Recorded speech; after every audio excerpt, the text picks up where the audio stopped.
So it seems that anime is back in the news again, making quite a few headlines, making a few waves with some people.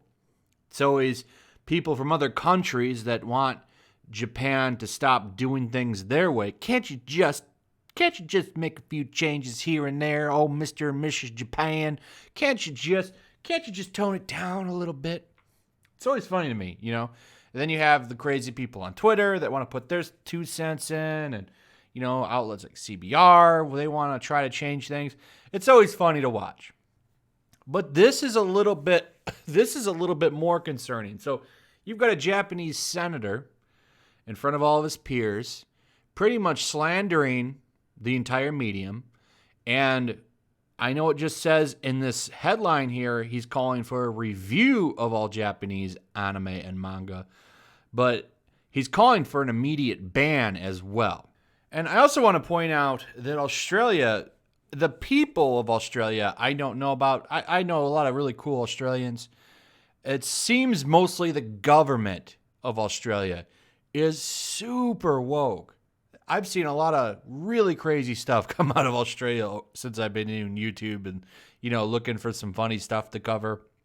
And a lot of it has come from Australia media and stuff that their government officials have said. And this is definitely one of them. So I found out about this from Twitter because people were posting clips of this guy saying this stuff, and he's cherry picking stuff out of, certain mangas to paint it all as like some kind of, terrible thing. So I don't think that's very cool. I doubt he'll get his immediate ban, but it's just the fact that they're pushing it. Let me play you a clip. I'll show you one of these clips. I'm not going to play all of them, but check this one out.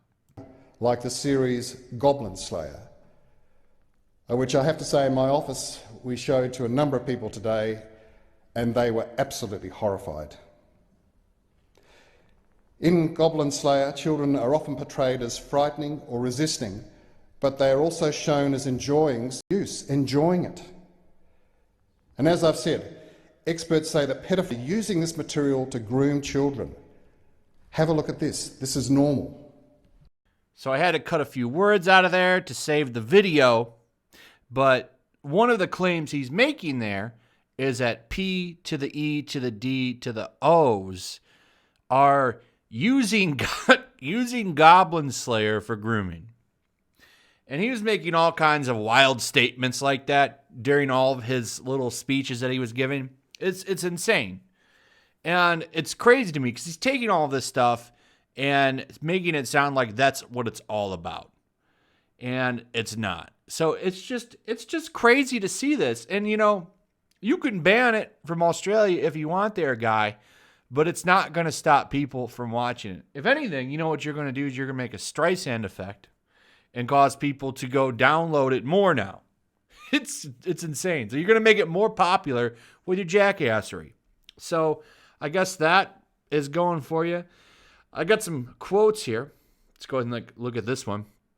It beggars belief how it passed through the classification board, who in their decision report provide justification for scenes including upskirting as comedic. There's nothing funny about it. It is repellent. The series should have been denied classification and should be banned. Goes on to say that he's already filed a submission for review with Australia's classifications board, but that we must act now to protect Australia's children. Oh, please. Oh, won't somebody think of the children? Won't somebody think of them? In his speech, he asked for an immediate ban of the shows that he'd been talking about. So he talked about a bunch of shows. Let me go up here. Most of them you can see right here if you want to read through them. But Goblin Slayer, Sword Art Online, No Game, No Life, and a few others were mentioned in his speech. Also, he wrote a letter to the Prime Minister of Japan asking him to make changes for all this stuff. It's funny, man.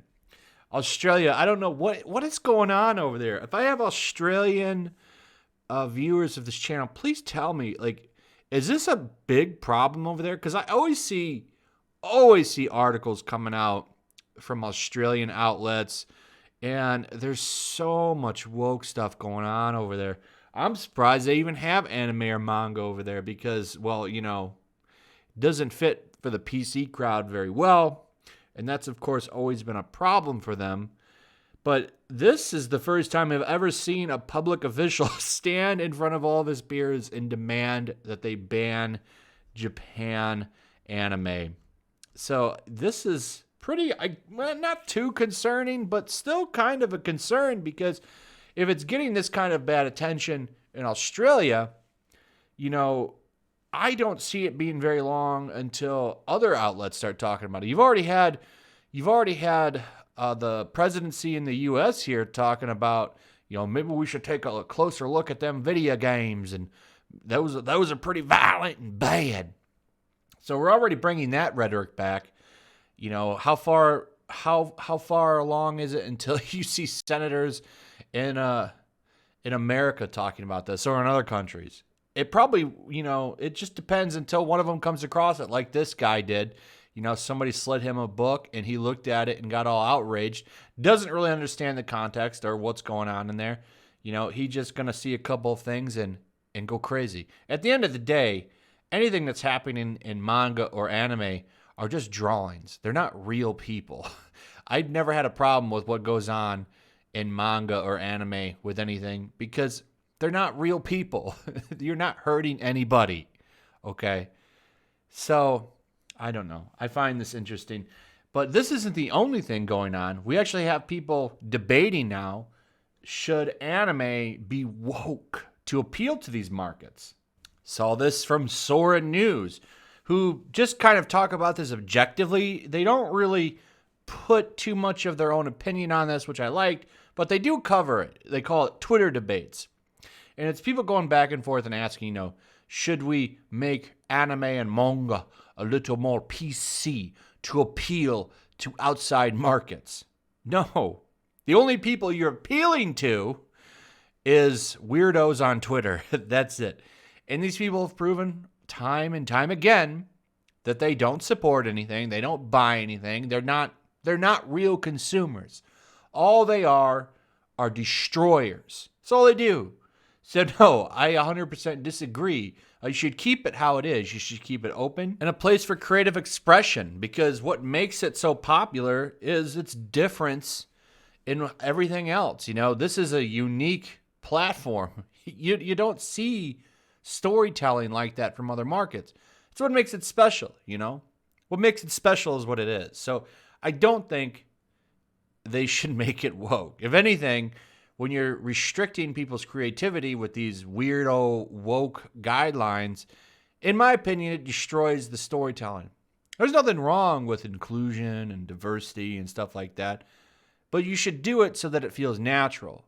When you put that stuff before anything else, it ruins the story. And we have so many examples of that. There's so many franchises that have gotten woke and went broke. I don't want to see anime and manga go down that path. I really don't. But you're never going to have clowns like these people over at the Mary Sue. These clowns are never going to go away. You're never going to get rid of them. They're always going to whine. What are they whining about today?